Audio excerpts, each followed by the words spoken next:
Ladies and gentlemen, there's a lot of good news that coming out of Donald Trump's mouth and the US side. And unfortunately, the Iranians are very quiet. So, what's going on? What's the outlook of the Middle East crisis? And more importantly, how will this affect the stock market? Today, I will attempt to walk you through what is happening over the last 24 hours, and I'll give you what I think we should do. So, as Donald Trump is alluding to everyone, it looks like there's a promising outlook and everything will be okay. The war will come to an end soon. The Iranians will give up everything, every rights that they have, and Donald Trump will make sure they make a lot of money moving forward. And all the things they said, well, is this the truth or is this some hot air? Or the current situation right now, is it a calm before the storm? Well, let's analyze the situation and bear in mind there are 7 more days before the ceasefire is over.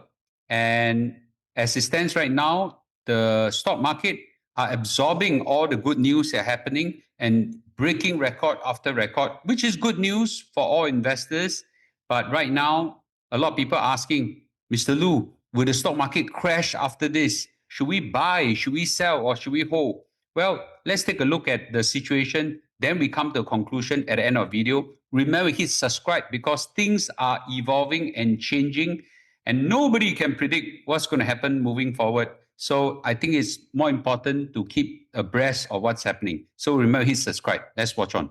So in a nutshell, right now, the markets are gravitating up in a good way. The futures oil prices are staying high, but not escalating, and they are easing on optimism. And Donald Trump, for the 50th time, is saying, we're very close to a deal. We're very close to a deal. We're very close to a deal. Well, strangely, the Iranians are very quiet about it. So let's remind ourselves right now that the ceasefire is temporary. The Straits of Hormuz blockade, got 2 blockade, is still happening. And right now, we don't have anything. Well, let's see what could possibly happen.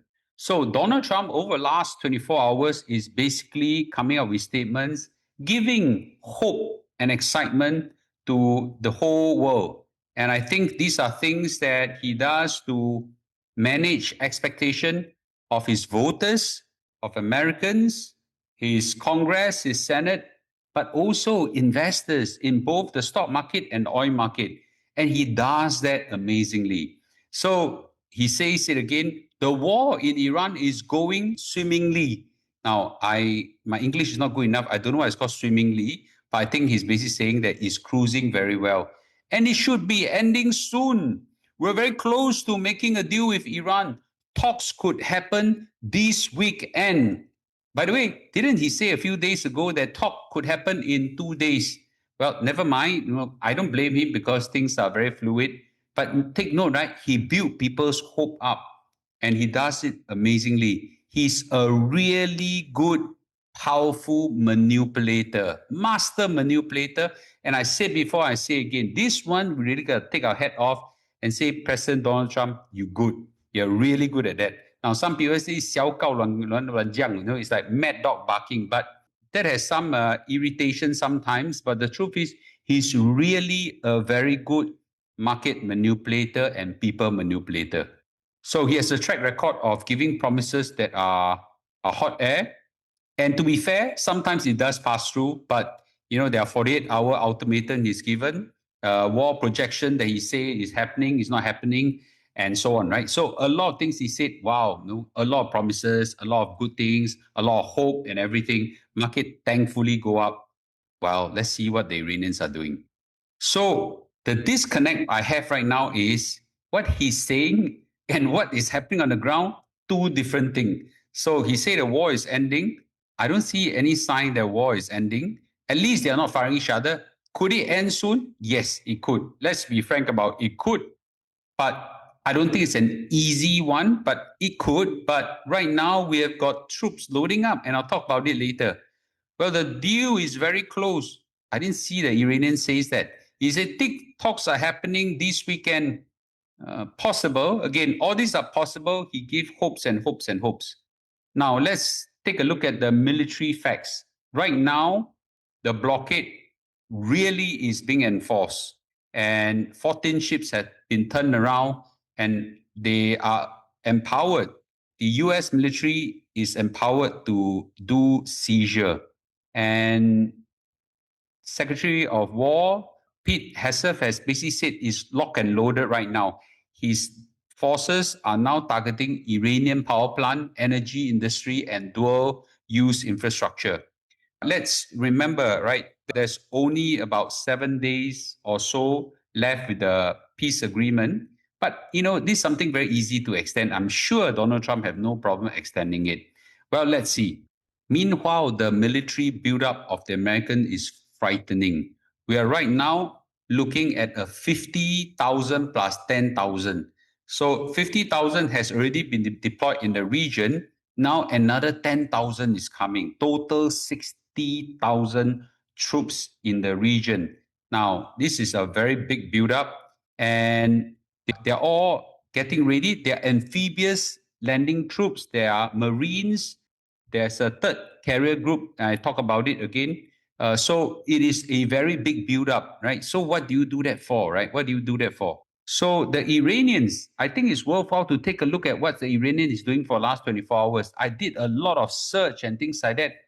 There are almost no public statement that come out from the Iranian that concur with what Donald Trump is saying. And to be frank, there's very few statements at all.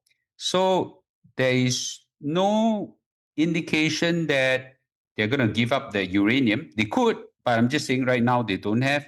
And my guess is if they were to give up the uranium that they have, it must be a massive concession that the US must give, right? I would imagine lifting up all the sanctions, unfreezing all the assets, maybe some compensation of some form, directly or indirectly, and things like that. Right? And I think there's also a need to give some guarantees because the uranium is one of their crown jewel, and the other one is, of course, opening the Straits of Hormuz. So right now, amazingly, there's some news that says that there are quiet outreach happening right now to China and Russia and some regional actors. So we don't know. Pakistan, amazingly, is playing a wonderful role bridging two sides. Okay. And by the way, the Iranians are not talking to Americans. They go through the Pakistani. The poor Pakistani been running left, right, left, right, left, right to communicate with this. I think they are doing a wonderful job for the rest of the world. Hopefully, all this will not go to waste. Now, the Iranians are exercising silence as power. Right now, they're not talking much because sometimes when you talk too much, you reveal a lot of weakness and things like that. So I'll just say this. I think the Iranians is playing it really well this time, and they are clearly preparing for all possibilities. Right now, they are digging up their buried missiles and rocket positions, and I'm sure they are preparing for possibilities right now. So this is, of course, a lot of work before the deadline is up. I don't think they are taking for granted, and they are clearly not engaging with Donald Trump and his comments that he make and narratives. So right now, market whoa go higher and higher, all-time high after all-time high, and I think this is a good thing, right? So people who have a lot of positions, like myself, we enjoy this path going forward. And right now, a lot of people, including myself, we're all very concerned. Is this really sustainable or not? Well, I think, to be frank, nobody really knows. So what the market is clearly very optimistic about is that this thing will ultimately come to an end. Now, we cannot say that the market is ignoring, the worst outcome. I'm sure every investor knows, but I think the market now knows that even if the market were to crash, it will rebound again. By the way, this only applies to globally diversified portfolios such as S&P 500, the Nasdaq, Dow Jones, MSCI World Index, and so on. So that's why I always like these indexes. But right now, there is a lot of possibilities. And if things were to happen negatively, which is a high possibility, it's not even a low possibility, then there could be some rumbling in the stock market. And I think the markets at this juncture are prepared to take that kind of blow. That's why everybody is rushing it right now. This is my guess. What are the scenarios moving forward? Well, number one, scenario one, a promising outlook.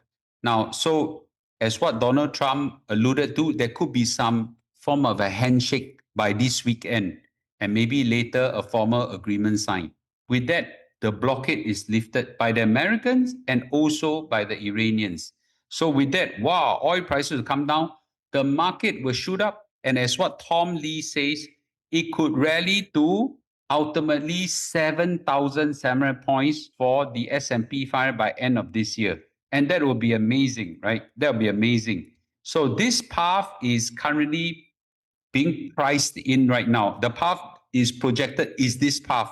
So if nothing bad happens, this is where you will go to. But that is only one scenario. The second scenario is actually what's happening right now is a calm before the storm. So ultimately, as much as they talk, nothing happens, and then they blow each other. One side will start firing and the other side return back, and then we go back to the same thing. Oil prices have spiked up, and the 10,000 troops that's just landed plus the existing 50,000 troops were put to good use, and there will be a showdown. Okay, this is a possibility. I don't think it's a high possibility, but I don't think the Americans, if they they really want to fight. And I also don't think the Iranians, if can really want to fight. But this is an unfortunate scenario. So I'll put this as a lowest possibility, but it's not a no possibility. Okay. The possibility is there and it's lowest, but it's not low. Okay. It's the lowest possibility, but it's not low. The third possibility is a prolonged stalemate, right? Talk. Keep talking, and then keep giving hopes, keep extending, and intermittently, there are good news, bad news, good news, bad news, and the Straits of Hormuz remains choked. Gradually, the oil prices keep going up. Already, right now, we have got a lot of concern about oil running out in Europe. Airlines in 6 weeks will start running out. They will have some disruption to the air travel. Some of the countries already start facing some issues and things like that. And I'll just say this is a very likely scenario. I actually put that as the highest. But this scenario is a slow burn. It may not crash the stock market. And if it does, it won't crash by too much. Okay. It just keep extending.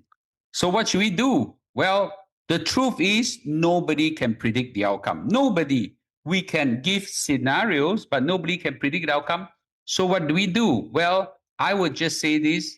I will not do anything, as I always did, right? So I've always alluded to there's nothing we need to do. And if there's a good opportunity, I buy. There's no opportunity, I do nothing and I just watch. Okay? There's nothing wrong with it. And my money is accumulating in good places, especially the CPF, and for Malaysians, the EPF, that should give you good returns as well. Well, the final thing I want to say is we don't know who is bluffing and who is talking hot air, and we also don't know what are things happening behind. I watch at least 20 to 30 videos plus read another 50 news article.